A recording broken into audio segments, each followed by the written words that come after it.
Sun Tzu, The Art of War, the most influential book of strategy in the world, it says on the front cover. And, you know, who am I to disagree? And it's translated by John Minford. So it's Penguin Classics, John Minford. Now this is chapter 5. We've been through calculations, waging of war, the cost of war, defeating the enemy without fighting, and water crashing 1,000 fathoms into a gorge. And now we're on chapter 5, which is called Potential Energy. Potential Energy. Master Sun said, by the way, I appreciate that I'm reading an English translation, a Penguin Classics translation of a Chinese text, and I appreciate I'm not Chinese. So you know, you're sort of forgiving those distortions. I'm about to read what Master Sun said. This is potential energy. Managing many is the same as managing few. It is a question of division. Fighting with many is the same as fighting with few. It's a matter of marshalling men with gongs, identifying them with flags. With a combination of indirect and direct, an army can hold off the enemy undefeated. With an understanding of weakness and strength, an army can strike like a millstone cast at an egg. In warfare, engage directly. Secure victory indirectly. The warrior skilled in indirect warfare is infinite as heaven and earth, inexhaustible as river and sea. He ends and begins again, like sun and moon, dies and is born again, like the four seasons.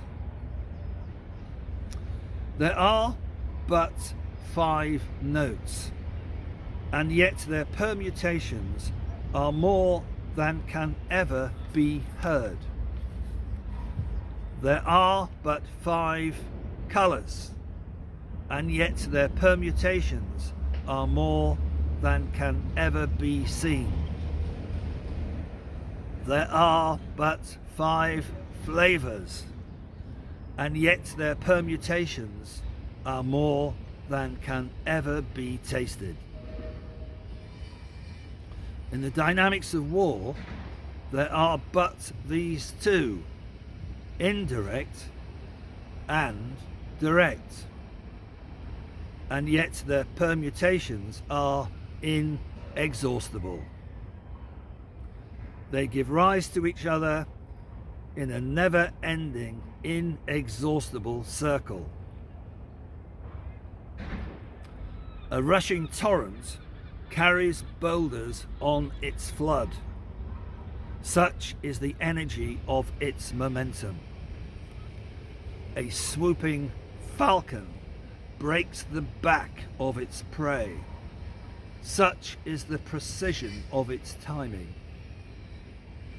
The skillful warrior's energy is devastating. His timing taut. His energy is like a drawn crossbow. His timing like the release of a trigger. In the tumult of battle, the struggle may seem pell-mell, but there is no disorder. In the confusion of the melee, the battle array may seem topsy-turvy, but defeat is out of the question.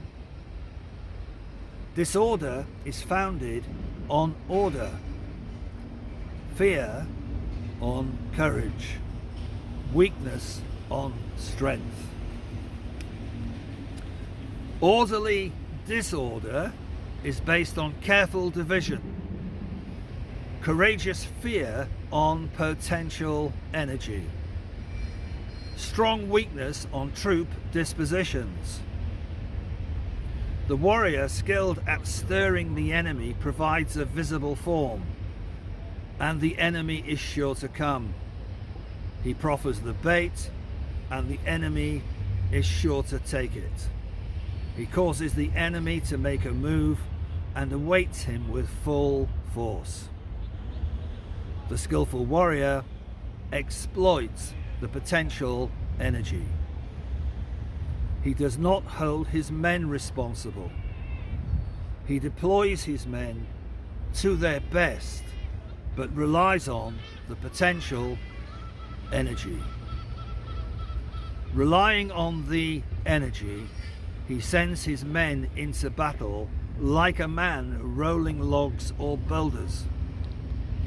By their nature, on level ground, logs and boulders stay still.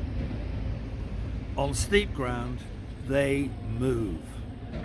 Square, they halt. Round, they roll.